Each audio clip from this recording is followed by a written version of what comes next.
आज के प्रहार में मैं हूं आपके साथ हेमंत कुमार। आज का मुद्दा है चुनावी हार, याद आए हिंदुओं पर अत्याचार। ऐसा इसलिए क्योंकि दिल्ली चुनाव के नतीजे आने के बाद अब सियासी माहौल गर्मा गया है। अशोक गहलोत के ट्वीट के बाद प्रदेश की सियासत गर्मा गई। बांग्लादेश में हिंदुओं पर अत्याचार के मामले में पूर्व मुख्यमंत्री अशोक गहलोत के बयान पर पलटवार करते हुए बीजेपी के प्रदेशाध्यक्ष मदन राठौड़ ने कहा कि दिल्ली चुनाव में करारी हार के बाद अब कांग्रेस नेताओं को एक बार फिर हिंदू याद आने लगे हैं। मदन राठौड़ ने कहा कि दिल्ली चुनाव में तुष्टीकरण के चलते धर्म विशेष को खुश करने के लिए इतने दिन किसी भी कांग्रेस के नेता के मुंह से बांग्लादेश हिंसा पर एक शब्द नहीं निकला। अशोक गहलोत के इस ट्वीट ने बांग्लादेश में हिंसा को लेकर के गहरी चिंता प्रकट की है। गहलोत ने सोशल मीडिया प्लेटफॉर्म एक्स पर लिखा कि अब तक 23 हिंदुओं की हत्या हो गई और 152 मंदिरों में तोड़फोड़ की गई। उन्होंने इसे बेहद दुर्भाग्यपूर्ण बताया और भारत सरकार की चुप्पी पर सवाल भी खड़े किए। आज चर्चा इसी को लेकर करेंगे। पहले देखिए ये रिपोर्ट।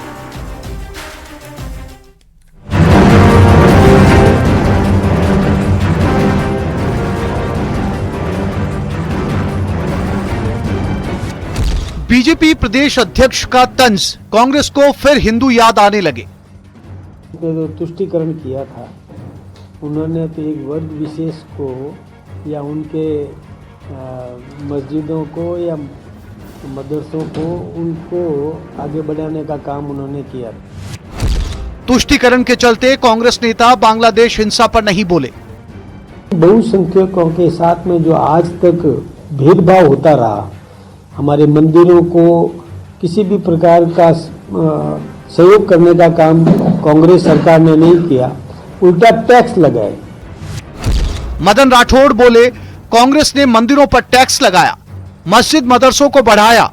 बहुसंख्यकों के साथ में जो आज तक भेदभाव होता रहा, हमारे मंदिरों को किसी भी प्रकार का सहयोग करने का काम कांग्रेस सरकार ने नहीं किया। अशोक गहलोत ने बांग्लादेश में हिंदुओं पर अत्याचारों को लेकर जताई थी चिंता।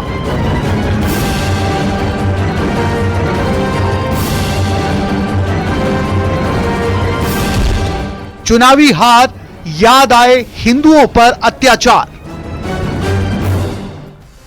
तो चलिए इसी पर आज चर्चा की शुरुआत करें। उससे पहले हमारे खास मेहमानों से आपका परिचय करवा दें। अपूर्वा सिंह भारतीय जनता पार्टी की प्रवक्ता कुछ ही देर में हमें ज्वाइन करेंगे। फिलहाल हमारे साथ हैं प्रतीक सिंह, कांग्रेस पार्टी के प्रवक्ता। एसपी मित्तल हमारे साथ हैं वरिष्ठ पत्रकार के तौर पर, और निरंजन पोद्दार साहब भी हमारे साथ हैं राजनीतिक विश्लेषक के तौर पर। आप सभी का बहुत स्वागत है। सबसे पहले प्रतीक जी, आप ही से शुरुआत की। आखिरकार मदन राठौड़ ने कहा है कि जब चुनावी हार हुई तब आपको हिंदुओं पर अत्याचार याद आए, जब सत्ता में थे तब मंदिरों को सहयोग करने का काम नहीं किया, मस्जिदों को आगे बढ़ाया।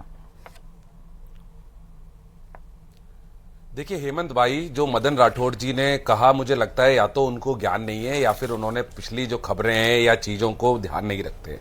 27/11 मतलब 27 नवंबर 2024 को ही भारतीय राष्ट्रीय कांग्रेस के ट्विटर हैंडल से ये बोला गया था कि भारतीय राष्ट्रीय कांग्रेस को उम्मीद है कि भारत सरकार बांग्लादेश सरकार पर आवश्यक कदम उठाने और अल्पसंख्यकों के जीवन और आपत्ति की सुरक्षा सुनिश्चित करने के लिए दबाव डालेगी।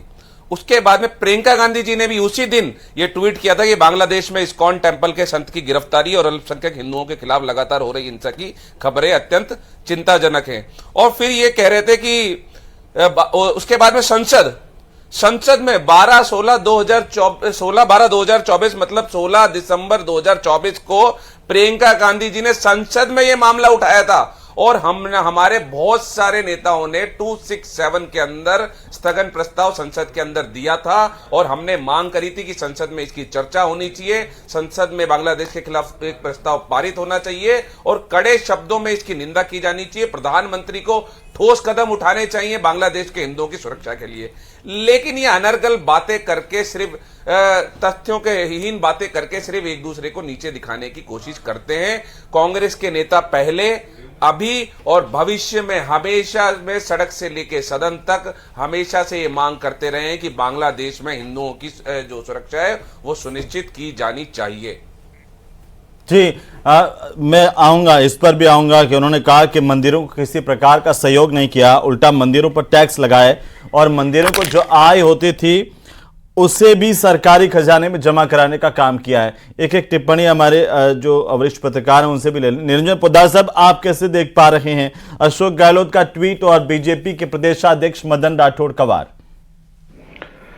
देखिए हेमंत जी, अगर अशोक गहलोत जी इस चीज के लिए चिंतित है या चिंता कर रहे हैं तो इसके अंदर कहीं कोई बुराई नहीं। और मदन राठौड़ जी जो बात कह रहे हैं, देखिए निश्चित रूप से उनको कुछ मुद्दे ऐसे हैं जो राजनीति से बाहर रखनी चाहिए, यानी कि राजनीतिक नफा नुकसान से ऊपर उठ करके उन चीजों के ऊपर विचार करना चाहिए। वो अगर कोई दुश्मन भी कह रहा है तो उस दुश्मन की बात भी सिरोधार्य होनी चाहिए, क्योंकि जिस तरीके से बांग्लादेश के अंदर पिछले 8 महीने से लगातार वहां पे रह करके जो वहां के अल्पसंख्यक और हिंदू समाज जो सनातनी समाज है उसके ऊपर जिस तरीके से आक्रमण हो रहा है, उनकी जान माल और उनकी बेटियों की जिस तरीके से असमत लूटी जा रही है, हेमंत जी, जो केंद्र में सरकार है आज ऐसा लगता है, चाहे इसके अंदर भारतीय जनता पार्टी हो, चाहे कांग्रेस हो, चाहे और तमाम पार्टियां हो, आज ऐसा लगता है कि इनके लिए राजनीति एक दुकानदारी है और उसमें रखा हुआ हिंदू एक माल है, यानी कि एक वो कमोडिटी है। तो इन्होंने तो केवल राजनीतिक नफे नुकसान के हिसाब से उसको कमोडिटी बना लिया, चाहे उसके अंदर भारतीय जनता पार्टी भी शामिल कर रहा हूं मैं।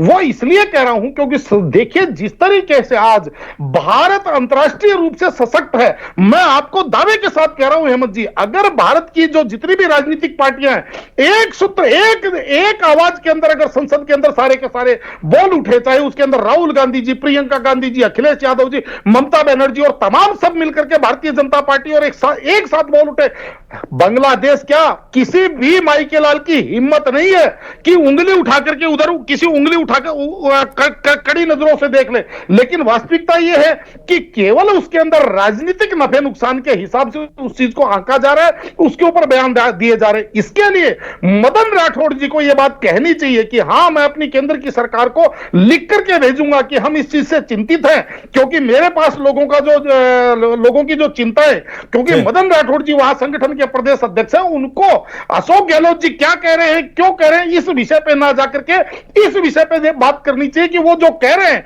वो तार्किक है या वो अतार्किक है। मेरा तो इतना सा निवेदन है। जी मित्र साहब, आप कैसे देख पा रहे हैं, क्या मदन राठौड़ ने जो कहा है वो ठीक कहा है? अशोक गहलोत को तभी हिंदू याद आए जब दिल्ली की चुनावों को लेकर के नतीजे सामने आ गए, 0 का 0 रहा। देखिए हेमंत, जो अशोक गहलोत साहब ने जो प्रतिक्रिया दी है हिंदुओं के लिए, मैं उसका स्वागत करता हूं कि उन्होंने क्या नाम से जो बांग्लादेश में अत्याचार हो रहे हैं सबके सामने, किस तरीके से बांग्लादेश में अत्याचार हो रहे हैं, हिंदुओं पर किस तरीके से मारा जा रहा है, किस तरह से महिलाओं को प्रताड़ित किया जा रहा है, अब अशोक गहलोत साहब क्या नाम से उस पर चिंता प्रकट कर रहे हैं, इसका स्वागत किया जाना चाहिए, इसमें कोई दो राय नहीं है। लेकिन मेरा ये कहना है कि जब अशोक गहलोत साहब मुख्यमंत्री थे राजस्थान के, तब राजस्थान में हिंदुओं के क्या नाम से क्या स्थिति थी आपको अच्छी तरह ध्यान होगा। तब क्या नाम से जो सार्वजनिक स्थल थे उन पर क्या कि धार्मिक प्रतीक चिन्ह नहीं लगेंगे, धार्मिक झंडे नहीं लगेंगे, यहाँ तक कि जो महावीर जयंती के जुलूस है उसमें तो जैन धर्म के जो क्या नाम से चिन्ह होते हैं झंडे, उन पर तक क्या नाम से रोक लगा दी गई।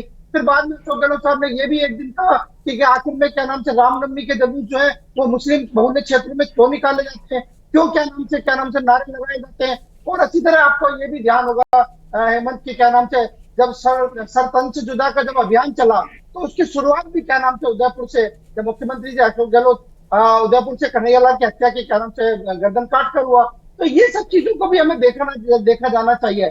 लेकिन फिर भी मैं ये कहता हूँ कि अच्छी बात है, हमने ये भी देखा कि क्या नाम से किस तरीके से जब ये जिस तरीके से आज ये बांग्लादेश में हिंदुओं को प्रताड़ित करने की बात आई है, इसीलिए देखिए भारत सरकार एक कानून लाई है सीएए का, जो नागरिकता में संशोधन का कानून था, उस तरह का विरोध किया, कांग्रेस के नेताओं ने विरोध किया गया, खासतौर से शाहीन बाग में आंदोलन हुआ तो राहुल गांधी वहां जाके चले गए। तो हमको इस संदर्भ में देखना चाहिए कि आपकी मंशा क्या है, आपकी नीयत क्या है। जी ये बात तो मित्र साहब है, लेकिन अगर अशोक गहलोत का ये ट्वीट आता है जैसे कहा कि आप उसका स्वागत कर रहे हैं, लेकिन बीजेपी तो स्वागत नहीं कर रही है। अपूर्वा जी हमें ज्वाइन कर चुकी हैं, भारतीय जनता पार्टी के प्रवक्ता। अपूर्वा जी स्वागत है आपका न्यूज 18 राजस्थान पर। सवाल तो ये कि अशोक गहलोत के ट्वीट पर ये क्यों भारतीय जनता पार्टी को लगता है कि दिल्ली के चुनावी नतीजे आने के बाद ही उन्हें हिंदू याद आ रहे हैं, जबकि वो तो कह रहे हैं कि हमने तो 27/11/2024 को भी कांग्रेस के राष्ट्रीय हैंडल से ये ऐसा ही ट्वीट करके मांग की थी कि बांग्लादेश के हिंदुओं की सुरक्षा सुनिश्चित होनी चाहिए, सरकार कड़ा रुख अख्तियार करें। उन्होंने ये भी कहा कि उसी दिन प्रियंका गांधी ने भी ट्वीट किया, कांग्रेस के बाकी नेताओं ने भी ट्वीट किए। कांग्रेस पार्टी ने तो संसद में भी मांग उठाई कि इस मामले पर चर्चा हो, लेकिन बीजेपी सिर्फ राजनीति करती है। बोलिए। देखिए हेमंत जी, जिनके खुद के घर शीशे के होते हैं वो दूसरों के घरों पर पत्थर नहीं उछाला करते। सेम यही बात कांग्रेस के ऊपर अप्लाई करती है। ठीक है, उन्होंने हिंदुओं के विषय पर चिंता जताई, अच्छी बात है, जतानी भी चाहिए, पर ये तो हम कितने वर्षों से उनको कह रहे हैं कि आज ही एकदम अकस्मात ऐसा क्या हो गया, ऐसी कौन सी राजनीतिक परिप्रेक्ष्य में ऐसी कौन सी घटनाएं घट गई कि जिसके तुरंत बाद आपको हिंदुओं की इतनी चिंता सताने लगी। ये चिंता तब क्यों नहीं थी जब कांग्रेस ने इतने वर्षों से राजनीति का पहला मापदंड तुष्टीकरण को रखा था। आप भूल गए उस स्टेटमेंट को जिसमें आप कांग्रेस के सरकार के एक प्रधानमंत्री जी ने कहा था कि अगर भारत के जो संसाधन है उनके ऊपर अगर सबसे पहला अधिकार है तो अल्पसंख्यकों का है। तब हिंदू कहां गए थे? आज जिन गहलोत साहब ने ट्वीट करा है और जिस तरीके की बातें आ रही हैं, आप भूल गए कि उनके टाइम में जब वो मुख्यमंत्री थे तब राजस्थान के अंदर कितने कम्युनल वायलेंस हुए थे। आप भूल गए लोगों के ऊपर जब यहां पर यात्राएं निकाली गई थी तो उनके ऊपर पत्थर के कातले फेंके गए थे, कितने कार्यकर्ताओं की, कितने लोगों की उसमें मृत्यु हुई थी। तब ये कहां थे? पुजारियों की निर्मम हत्या हुई यहां पर, तब ये कहां थे? तब इनको हिंदू क्यों नहीं याद आए? जब कांग्रेस पार्टी अलायंस करने जाती है लोकसभा में इलेक्शंस के लिए, तब ऐसी ऐसी पार्टीज के साथ में अलायंस करती है जो हिंदू को एड्स, डेंगू, न जाने किस किस का वायरस कहते हैं। तब ये लोग कहां थे? तो हमें इस चीज से परेशानी नहीं है कि कांग्रेस आज हिंदुओं के सुरक्षित रहने के ऊपर चिंतित है। हम सिर्फ उनसे ये पूछना चाहते हैं कि उनकी चिंता आज अकस्मात ऐसे कौन से सिनेरियो हो गई? अगर हिंदुओं की चिंता थी तो पहले दिन से क्यों नहीं थी? इतने वर्षों से क्यों नहीं थी? जब आप मुख्यमंत्री थे तब क्यों नहीं थी? तब क्यों नहीं आपने धर्म के ऊपर संज्ञान लिया? तब क्यों नहीं आप जो सेक्युलर कहते हैं तो आप उसके अंदर आपने सभी धर्मों को एक ही तरीके का संभाव दिया? तब क्यों आप केवल एक पर्टिकुलर धर्म विशेष के लिए खड़े रहे? तब क्यों आपने मंदिरों पर टैक्स लगाया? तब क्यों आपने पुजारियों के वेतनमान में बढ़ोतरी नहीं करी, मानदेय की बढ़ोतरी नहीं करी? पहले किसी ने हिंदुत्व की बात नहीं की तो वो जिंदगी भर हिंदुत्व की बात नहीं करें। मतलब पहले नहीं कि आप कर रहे हैं तो आप स्वागत कर दीजिए। अब वो कह रहे हैं कि अब तो सुपर पावर सरकार है, फिर क्यों अत्याचार हो रहे हैं? ये तो सेंट्रल गवर्नमेंट की ड्यूटी थी। देखिए, जितने प्रकार के कूटनीतिक रास्ते इस समय तक उठाए जाने चाहिए थे वो सारे के सारे केंद्र सरकार द्वारा उठाए जा रहे हैं। चाहे हम वहां के दूतावास पे बात करें, चाहे हम वहां पे जिस प्रकार के पॉलिटिकल रेस्ट्रिक्शंस हमें उन पे लगाने थे, रेस्ट्रिक्शंस लगाने थे, उनकी बात करें, वो उठाए जा रहे हैं। मगर अगर अब आप ये कहें कि एक कंट्री जो है वो सारी ही पैमानों को तोड़ करके और जाके दूसरी कंट्री के ऊपर सुपरसीड कर जाए तो ये संभव नहीं है। जिस प्रकार के डिप्लोमेटिक डिसीजंस उठाने चाहिए वो उठाए जा रहे हैं, जिस प्रकार के रेस्ट्रिक्शंस बांग्लादेश पे लगाए जाने चाहिए वो लगाए जा रहे हैं। दूतावास उसमें इन्वॉल्व है। अगर अब ये कहते हैं, हम तो इतनी सी बात जानना चाहते हैं कि कांग्रेस आज ही को एकदम से हितैषी क्यों हो गई? कांग्रेस जिस बात पे बात, आप देखिए राहुल गांधी जी का आप स्टेटमेंट उठा करके देखिए, वो कहते हैं हिंदू तो वो है जो मंदिर में जाता है। आप उनका स्टेटमेंट सुनिए, हिंदू तो वो है जो मंदिर में जाता है, बहन बेटी कहते हैं और बाहर आके छेड़ता है, मंदिर में जाता है। अगर उन्होंने धार्मिक स्थल भी कहा होता राहुल गांधी ने तो भी हम इस बात को समझे होते कि वो सबको इन जनरल कह रहे हैं, पर उन्होंने विशेष रूप से हिंदुओं को टारगेट किया। क्यों किसी और धर्म का व्यक्ति क्या नहीं छेड़ सकता? फिर बाद में प्रतीक जी जवाब लेंगे। पोद्दार साहब बोलिए। मेरे को कह रहे हैं हेमंत जी? हाँ बोलिए। देखिए हेमंत जी, बड़ा ही दुखद है। मैं कह रहा हूं कि आप छोड़ दीजिए अशोक गहलोत जी की बातें। आप कह रहे हैं कि हम जितने डिप्लोमेटिक रास्ते हैं सारे रास्ते अपनाए जा रहे हैं, लेकिन उन रास्तों से कोई समाधान तो नहीं निकल रहा ना। आप कहते हैं कि ना आंख झुका करके ना आंख दिखा करके, तो एक बार लाल आंख दिखाइए आप। और जिस तरीके से आप कह रहे हैं कि हम रास्ते अपना रहे हैं, हेमंत जी मुझे एक बात बताइए, वहां मां बहनों की जो इज्जत है वो बेआबरू हो रही है। सार्वजनिक रूप से हजारों सैकड़ों की नर पिशाच की संख्या के अंदर मां बहनों के साथ बलात्कार हो रहा है, और आप कह रहे हैं डिप्लोमेटिक रास्ते अपना रहे हैं। ये तो वही वाला तरीका हो गया जिस तरीके से 90 के अंदर कश्मीर खाली होता रहा और भारतीय जनता पार्टी वीपी सिंह की सरकार के साथ आपके एफर्ट क्या काम आए जब वहां पर अभी भी अत्याचार हो रहे हैं? क्या अत्याचार रुक गए हिंदुओं पर? अपूर्वा जी, नहीं तो निरंजन जी, आप क्या चाहते हैं कि युद्ध की स्थिति डेवलप कर दी जाए, या तो आप देखिए, अपूर्वा खुले जी, स्तर आप पर ही कहते थे घर में बोलिए कि सब घुसकर युद्ध मार करके दिए। बचाइए। नहीं मेरी बात नहीं, आप सुनिए। ये बोलिए कि युद्ध करके बचाइए। हिंदू पहला तरीका क्या होता है, हिंदू जब किसी आपको भी नाम किसी बताने भी के बाद नहीं देता किसी है। भी फॉरेन कंट्री सुनिए से पहले मेरी बात सुनिए, फॉरेन अपूर्वा जी। कंट्री से डील करने का पहला तरीका डिप्लोमेटिक तरीका ही होता है। हेमंत जी सुन रहे हैं, वो सुन रहे हैं। वोट होकर के वोट देता है तो लाचारी के लिए वोट नहीं देता है वो। नहीं, लेकिन ये तो एक देश और दूसरे देश दो देशों के बीच की बातचीत है, इससे तो आप भी समझते हैं। ऐसा तो नहीं है ना कि वहां पर हमला कर दें। वो कह रहे हैं कि सेंट्रल गवर्नमेंट पूरे जो रास्ते जैसे डिप्लोमेटिक रास्ते होते हैं, यही एक देश के पास में। अगर दो देशों की बात है तो डिप्लोमेटिक तरीके से ही रास्ता निकाला जा सकता है, जो पूरा केंद्र सरकार करने के लिए, और जितना हिंदुओं के लिए आप चिंतित है, उससे ज्यादा चिंतित भारतीय जनता पार्टी की सरकार है। जी प्रतीक जी वो कह रहे हैं कि एक बयान नहीं है, कांग्रेस के नेताओं के ऐसे हजारों बयान हैं जो हिंदुओं को लेकर। क्या आप दूसरे धर्म को लेकर के दे सकते हैं ऐसे बयान? क्या यहां पर रामनवमी के जुलूस को लेकर के प्रतिबंध लगा दिए जाते थे, महावीर जयंती पर प्रतिबंध लगा दिए जाते थे? क्या उनके दूसरे धर्म के जुलूसों पर भी प्रतिबंध लगा दिए जाते थे? उन पर भी लगा सकते हैं, उनके खिलाफ भी कोई बात कर सकते हैं। राहुल गांधी जी ने तो ये तक कहा था, हिंदू नफरत, हिंदू हिंसा। ये भी राहुल गांधी जी का स्टेटमेंट है। फिर अब आप मैं पूरा वो स्टेटमेंट बता दूंगा। हाँ, आप बताइए प्रतीक जी। वो पूछ रहे हैं कि राहुल गांधी अगर हिंदू नफरत कह रहे हैं, तो क्या राहुल गांधी ये कह सकते हैं कि मुसलमान नफरत? अरे हेमंत भाई, अब मैं लगातार आप सुनिएगा, मैं आपको लगातार जवाब दूंगा।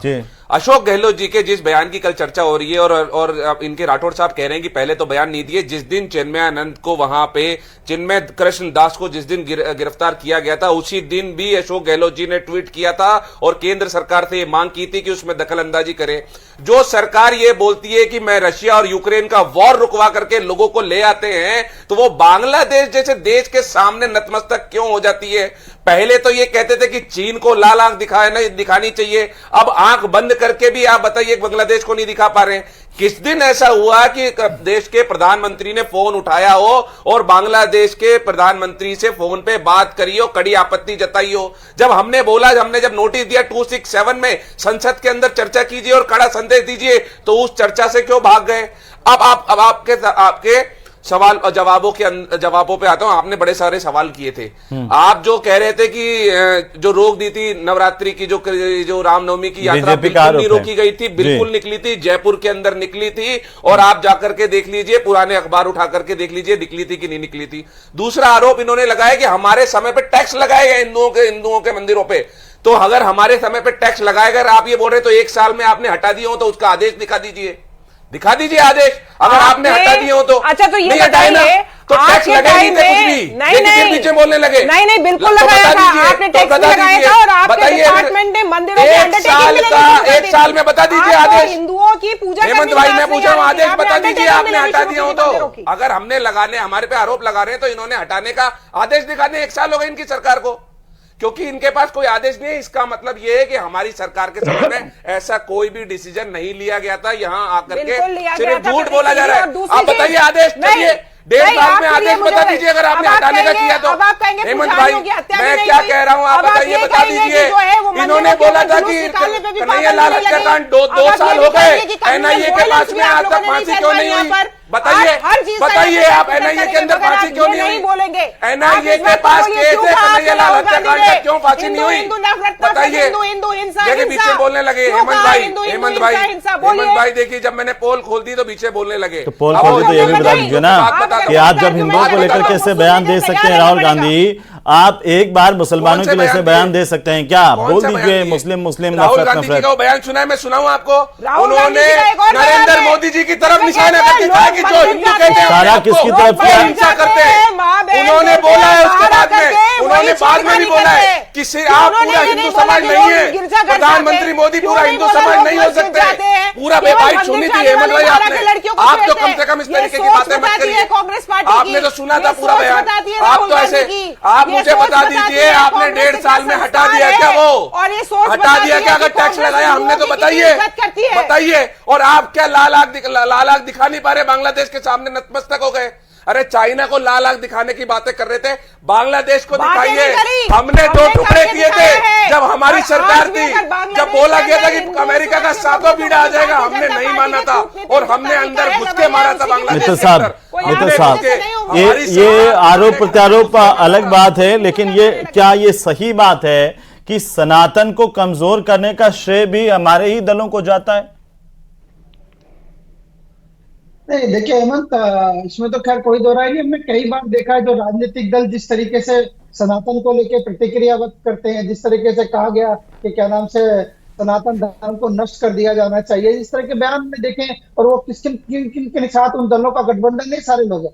लेकिन मैं बांग्लादेश के संदर्भ में एक बात जरूर कहना चाहता हूँ। देखिए बांग्लादेश एक नाजुक दौर से गुजर रहा है और बांग्लादेश में कोई सरकार नहीं है। वहां एक अंतरिम सरकार है जो क्या नाम से काम चलाओ काम कर रही है। और दूसरा वहां पर उसके खिलाफ भी वैसा ही जन आंदोलन उठ खड़ा हुआ है और लोग वहां पर लगातार यूनुस के खिलाफ प्रदर्शन कर रहे हैं। हाँ, और हेमंत वहां देखिए कट्टरपंथी कितने हावी है वहां पर जो शेख मुजीबुर रहमान, जिनके लिए क्या नाम से अभी प्रतीक जी कह रहे थे कि हमने जाके उनको आजादी दिलाई, और क्या शेख मुजीबुर रहमान के नेतृत्व में जहां जन आंदोलन हुआ था। मैं क्या कह रहा था, सच्चाई है तो इतिहास में दर्ज है, मैं नहीं कह रहा था, इतिहास में दर्ज है वो। हाँ, अरे भाई मान रहे हैं आपकी बात, प्रतीक जी मान रहे हैं। हम इस बात का श्रेय देते हैं कि उस टाइम इंदिरा गांधी के प्रधानमंत्री थी, उन्होंने क्या नाम से दखल दिया, बिल्कुल मानते हैं। भारतीय सेना वहां गई और वो इंदिरा गांधी केंद्र सरकार अपूर्वा जी एक जवाब जो प्रतीक जी ने अभी बातें कही हैं जी। देखिए प्रतीक जी तो अपने दल की बात कहेंगे ही, मगर मैं तो पूछ रहा हूँ, वो आपने टैक्स हटा दिया हो तो वो बता दीजिए। 15 दिन में अगर हमने लगाया था तो वो बता दीजिए। मैं पूछ रहा हूँ, मुझे प्रतीक जी इस बात का जवाब देते क्यों राहुल गांधी हिंदू हिंदू हिंसा हिंसा हिंदू हिंदू नफरत, इनके राहुल गांधी ये कह करके दिखाए ना मुस्लिम मुस्लिम कोई भी टिप्पणी कर देना बड़ा आसान होता है, बड़ा आसान होता है। और ये आरोप तो हमेशा से कांग्रेस पर लगते रहे हैं तुष्टीकरण को लेकर के। बहरहाल बहुत शुक्रिया चर्चा में शामिल होने के लिए आप सभी मेहमानों का। लेकिन इतना जरूर है कि सरकार की तरफ से भी समय समय पर इसे लेकर के लगातार एफर्ट किए जा रहे हैं बांग्लादेश की सरकार से कि वहां पर हिंदुओं पर अत्याचार नहीं